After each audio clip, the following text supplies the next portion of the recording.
साल 1931 के तमिलनाडु के रामेश्वरम में एक गरीब परिवार में जन्मा एक लड़का, जिसके घर लालटेन जलाने के लिए तेल खरीदने तक के पैसे नहीं थे। परिवार को 2 वक्त की रोटी तक मुश्किल से मिलती थी। ना पैरों में चप्पल थी और ना ही सर पर पक्की छत। वो देखता था आसमान में उड़ते पंछियों को और देखता था एक सपना उड़ने का, जिसे उसने समुद्र के किनारे बैठकर देखा था। इस बात से बिल्कुल अनजान कि यही लड़का एक दिन भारत को अंतरिक्ष में पहुंचा देगा, परमाणु महाशक्ति बना देगा और खुद दुनिया के सबसे बड़े लोकतंत्र का महान नायक बन जाएगा।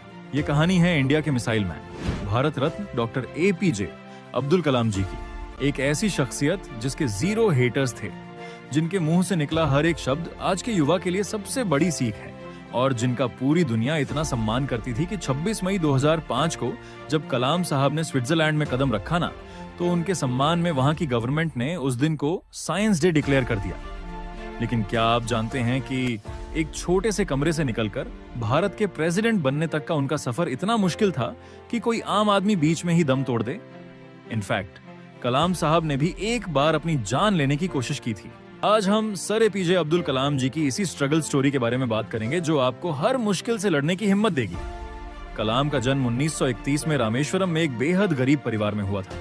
उनके पिता एक छोटी सी नाव चलाते थे, जिससे मुश्किल से 2 वक्त की रोटी मिलती थी।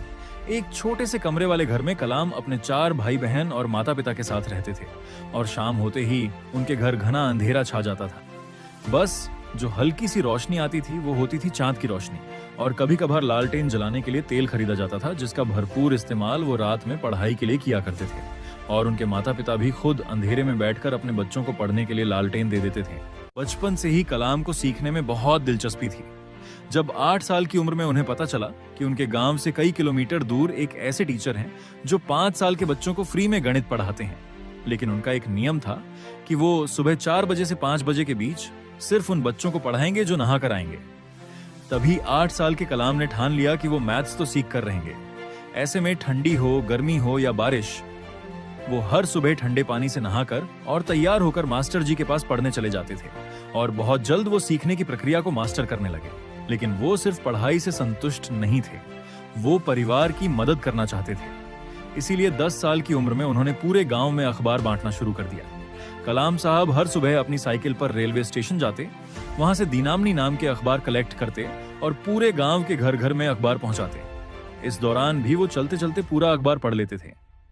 वहीं वो अपनी दोपहर मणिकन की लाइब्रेरी में बिताते और ज्ञान की खोज में किताबों, पुराने अखबारों और लिटरेचर के पन्ने पलटते रहते। कलाम साहब कहते थे, हमेशा बड़े सपने देखो क्योंकि छोटे सपने देखना अपराध है। लेकिन वो यहाँ नहीं रुके।